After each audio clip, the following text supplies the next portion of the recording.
Hello friends, कैसे हैं आप सब। दोस्तों, आज रामनवमी है और रामनवमी के अवसर पर सब जगह मंदिरों में कहीं सुंदरकांड हो रहा है, कहीं रामचरितमानस का पाठ हो रहा है, कहीं अखंड पाठ चल रहा है, दोहे चौपाइयाँ बोलते जा रहे हैं और मंदिरों को सजाया जा रहा है, क्योंकि इस वर्ष 22 जनवरी को हमारे रामलला भी आए हुए हैं अयोध्या में।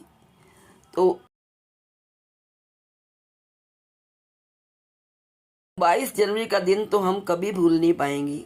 जिस दिन हमारे माननीय प्रधानमंत्री श्री नरेंद्र मोदी जी ने श्री रामलला की प्राण प्रतिष्ठा की थी अयोध्या में। अभी कुछ ही दिन हुए हैं उस दिन, लेकिन अभी भी हम भूले नहीं हैं वह पल, वह जो इवेंट थी, हम उसको भूले नहीं हैं। और आज रामनवमी है, यानी कि अष्टमी के बाद जो नवमी आती है, आज रामनवमी है और जगह जगह धूमधाम से श्री रामचंद्र के चरित्र के गुणगान हो रहे हैं। तो दोस्तों, मैं भी आपको रामनवमी के उपलक्ष्य में रामचरितमानस से कुछ छोटी छोटी कहानियों से अवगत कराने जा रही हूँ। आशा है आपको ये कहानियाँ पता होंगी या नहीं। जब आप देखेंगे तो आप मुझे बताइए कि क्या आप इन कहानियों से परिचित हैं या नहीं। कमेंट बॉक्स में ज़रूर लिखिएगा। और यदि आपको वीडियो अच्छी लगे तो प्लीज़ इसे लाइक शेयर अवश्य करिए।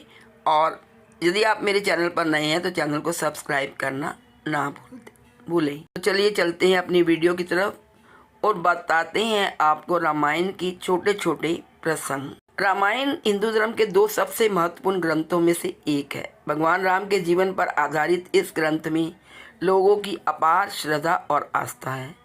वाल्मीकि जी द्वारा लिखी गई रामायण में कई सीखने लायक बातें हैं, लेकिन कई ऐसे बातें भी हैं जो आपको रामायण के बारे में पता नहीं होंगी। आज हम आपको कुछ ऐसी ही बातें बताने जा रहे हैं। पहले नंबर 1, वाल्मीकि ने सबसे पहले रामायण लिखी थी।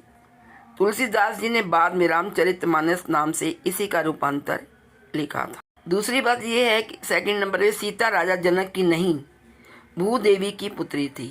वो धरती पर माँ लक्ष्मी का अवतार थी, तभी तो वह धरती से राजा जनक को मिली थी। जब एक दिन राजा जनक धरती को खुदाई कर रहे थे तो उनको एक कन्या वहाँ मिली थी। वह धरती ही की बेटी थी और धरती में ही बाद में समा गई थी। नंबर 3, जब रावण भगवान शिवजी के दर्शन कैलाश में करने गया तब उन्हें नंदी ने, जो कि शिवजी भगवान की सवारी थी, नंदी ने उन्हें द्वार पर रोक लिया था। रावण ने नंदी का मजाक उड़ाया था। इस पर क्रोधित होकर नंदी ने उसे श्राप दिया था कि उसके साम्राज्य का सर्वनाश बंदर करेंगे। यह श्राप सच हुआ और वानर सेना द्वारा रावण के साम्राज्य का विनाश हुआ। नंबर 3, राम और उनके भाइयों के जन्म से पहले राजा दशरथ को कौशल्या से शांता नाम की एक बेटी हुई थी। कौशल्या की बड़ी बहन वर्षिणी और उनके पति राजा रोमपद की कोई संतान नहीं थी, इसीलिए राजा दशरथ ने उन्हें अपनी पुत्री दान में दे दी थी। नंबर 5, भगवान शिव को प्रसन्न करने के लिए रावण ने खुद अपना नंबर 5, भगवान शिव को प्रसन्न करने के लिए रावण ने खुद अपना सिर काट लिया था, लेकिन उसका सिर बार बार दोबारा उग जाता था। इस तरह उसने 10 बार अपना सिर काटा। भगवान शिव ने यही 10 सिर रावण को वापस लौटाया। नंबर 6, भगवान राम विष्णु का अवतार थे। भरत उनका सुदर्शन चक्र थे और शत्रुघ्न उनका शंख थे। लक्ष्मण को उनके शेषनाग का अवतार माना जाता है। नंबर 7, एक बार जब भगवान राम यम से भेंट कर रहे थे तब उन्होंने लक्ष्मण को पहरा देने के लिए कहा था। यम ने उनके सामने शर्त रखी थी कि जो भी इस बीच उनके कक्ष में प्रवेश करेगा उसे मरना होगा। इसी बीच ऋषि दुर्वासा वहां पहुंच गए और वो श्री रामचंद्र से मिलना चाहते थे। बहुत रोके जाने पर अयोध्या को श्राप देने की बात करने लगे। इस पर लक्ष्मण को भीतर जाना पड़ा और इसके बाद उन्होंने सरयू जाकर अपने प्राण त्याग दिए। नंबर 9, धन के देवता कुबेर रावण के सौतेली भाई थे। रावण ने उन्हें हराकर लंका को जीता था। नंबर 10, जब राम सेतु बन रहा था तब एक गिलहरी भी अपना योगदान देना चाहती थी। जब वो छोटे पत्थर उठाकर लाई तो बंदरों ने उस पर हंसना शुरू कर दिया। इससे दुखी होकर वो भी श्री राम जी के पास बैठ गई। तब श्री रामचंद्र जी ने उसे प्यार से सहलाया था। तभी से गिलहरियों के ऊपर धारियाँ, उनके शरीर के ऊपर धारियाँ बनने लगी। नंबर 11, जब भगवान राम और उनकी सेना से लड़ने के लिए केवल रावण बचा था तब उसने अपनी विजय के लिए एक यज्ञ करवाया। अपनी जीत सुनिश्चित करने के लिए उसे ये यज्ञ बीच में ही छोड़कर नहीं जाना था।